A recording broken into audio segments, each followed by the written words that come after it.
Respeito à fala do vereador, garantir o direito do vereador de se manifestar no plenário.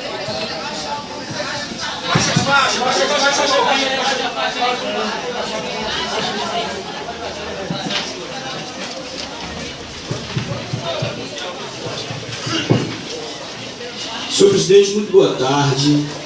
Muito boa tarde a todos os colegas, vereadores, vereadoras, trabalhadores da educação, senhoras e senhores todos presentes aqui. Na política existe uma coisa chamada corrupção afetiva. É a pior coisa que existe. Corrupção afetiva é quando as pessoas fingem que são amigos da gente para tirar proveito da gente. Vão em nossa casa, às vezes comem a nossa comida, mas estão de olho em nossa esposa. Tomam a nossa cerveja, comem o nosso tira-gosto, mas está de olho na esposa da gente que está em casa. Em 2005, eu assumi aqui o primeiro mandato, houve 3 casos, um ligado à educação, mas não foi a educação municipal, foi a educação do Jacília Júnior, acho que estou atrapalhando vocês. Foi ligado à educação do Estado. E o governo do Estado, na época, me pediu para dar um acompanhamento em algumas situações de algumas escolas. E eu fui fazer esse levantamento em algumas escolas e constatei coisas absurdas. Escola estadual, gente, não é municipal. Eu ainda vou andar nas municipais ainda, que eu não fui ainda, mas vou, certamente, a partir de abril, uma por uma, para a gente poder discutir com mais propriedade na condição de presidente da Comissão de Educação dessa casa. Eu estou falando de uma escola estadual.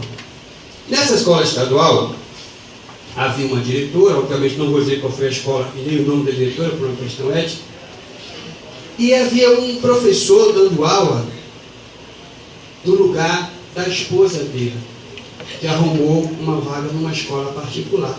Ela saiu e ele ficou dando aula. Ele não tinha graduação. Tinha outro caso nessa mesma escola, de um professor que dava aula no primeiro horário aqui, no primeiro horário na escola Castelo Branco, lá em Plataforma, e no segundo horário dava aula aqui. Um outro caso de uma médica, Vila Nova de Porta. A médica fez um concurso, e nesse concurso dizia no edital que ela tinha que trabalhar 40 horas. 40 horas sendo 8 horas diárias. Ela inventou um mestrado, uma graduação, um curso, e esse curso precisava que ela deixasse o trabalho às terças e quintas. E ela deixava o trabalho terça e quinta. E atendia as pessoas na segunda, na quarta e na sexta. E a comunidade tinha ela como a melhor médica da rede. E a gente foi analisar essa situação e constatou que, de fato, ela faltava 2 dias na semana. E foi feita uma movimentação na sociedade, lá naquela comunidade, para que ela permanecesse. E chegou até essa casa um abaixo-assinado, uma movimentação daquela comunidade, para que ela continuasse lá.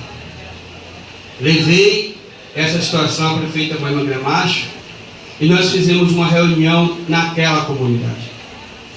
E a comunidade não sabia que ela tinha que estar lá os 5 dias. A comunidade não sabia o quanto ela ganhava para estar lá 8 horas diárias prestando o bom serviço que ela tinha. E quando a gente abriu essa discussão, a ordem foi exatamente inversa. A comunidade queria que ela saísse de lá porque ela não estava cumprindo as suas obrigações. E a gente vê isso no setor público, é uma coisa que infelizmente não é exceção, é regra. A corrupção afetiva. As pessoas fingem que estão fazendo tudo direitinho, mas se a gente for apertar, a gente vai descobrir de fato que as coisas não estão tão bonitinhas como elas mostram.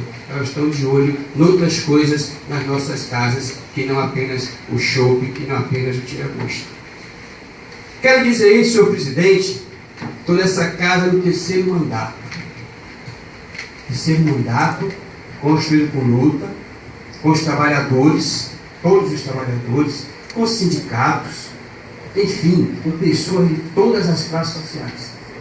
Se existe alguém que aprendeu na vida e na política respeitar as pessoas, foi ele. Tem alguém que respeite tanto quanto eu, mas mais do que eu, nenhum. Mais do que eu, nenhum. Pode anotar isso. Esta casa, ela tem dado para a gente muita experiência nesse parlamento e a disputa política. Ora, nós nos colocamos na condição de quem disputa projeto, nós nos colocamos na condição de quem quer ver as coisas claras, nós nos colocamos na condição de quem está, inclusive, disposto até desagradar também, porque quem só pensa em agradar na política não vai para lugar nenhum. Às vezes tem que desagradar. Mas eu tenho uma facilidade, senhor presidente, e todas as vezes, qualquer conversa que eu diga, onde quer que seja, eu nunca peço segredo. Então tenha certeza que se porventura eu tiver dito qualquer coisa, não sei ainda o que é, precisa compreender, a gente assume e se precisar se retrata. Não tenho nenhuma dificuldade de fazer isso. Mas a gente precisa tomar muito cuidado, porque a gente pode estar servindo de bambolê ou de qualquer outra coisa na mão de quem quer que seja, porque infelizmente a política funciona assim. A gente acaba embarcando, às vezes sem nem saber de fato qual é o mundo real, que é a corrupção afetiva que anda no nosso meio político, e aqui não é diferente. Estou à disposição de quem quer que seja. Se precisar conversar, a gente conversa, não tem problema nenhum. Eu sou fácil para isso. Agora, você compreender de fato qual é o plano de fundo. Como disse aqui o vereador Wagner, a quem agradeço inclusive o honroso pronunciamento de Vossa Excelência, quando a gente chega nesta casa para cobrar as coisas, é exatamente para que as coisas sejam claras. E na verdade, as coisas acontecem e infelizmente as coisas só vêm às claras quando alguém começa a cobrar. Não se tem aqui o costume de se colocar as coisas à mesa antes de que haja uma cobrança. Isso que essa casa fez isso. Por conta disso, nós temos aqui, e ouvimos inclusive o sentimento do próprio da base aliada do governo, de que nós iríamos, a CPI está pronta, vai ser instalada, não muda isso. Independente, com todo respeito às manifestações de vocês, que a gente respeita, é legítimo, mas a CPI vai ser instalada e nós vamos investigar a educação. E não é um episódio não. Vou dizer para vocês qual é a preocupação nossa aqui. E a gente está discutindo pessoas, não é fulano, não é beltrano e não é ciclano. A gente está discutindo o desempenho da educação que desde 2011 está caindo na cidade. Nós tínhamos que atingir uma meta em 2007 de 4.4. Perdão. Nós tínhamos que atingir, e as metas do MEC, elas têm caído sistematicamente. Então, assim, nós tínhamos aqui 2007, só para a gente ter uma ideia do que foi que motivou a gente a fazer essa discussão na educação. Nosso IDEB tem caído sistematicamente. Em 2009, a gente chegou a meta era 3.4, nós chegamos a 3.6, 2009. No segundo ano seguinte, a gente conseguiu, que era 3.7, fomos para 4.1. Depois a gente tinha uma meta de 4.1, a gente atingiu 4. Depois a gente tinha uma meta de 4.4, a gente atingiu 3.9. A discussão da gente ela é macro. Ela é macro. Em momento algum se trabalha servidores. Em momento algum se trabalha nem pessoas. Em momento algum se discutiu isso. Pode ter havido alguma má colocação? Não sei, depende, porque a gente acaba falando de outras coisas, de repente se aconteceu, a gente está aqui para se retratar, mas não acredito que tenha acontecido dessa forma, talvez como tenham transmitido, posso afirmar, porque eu jamais teria intenção de agredir quem quer que fosse.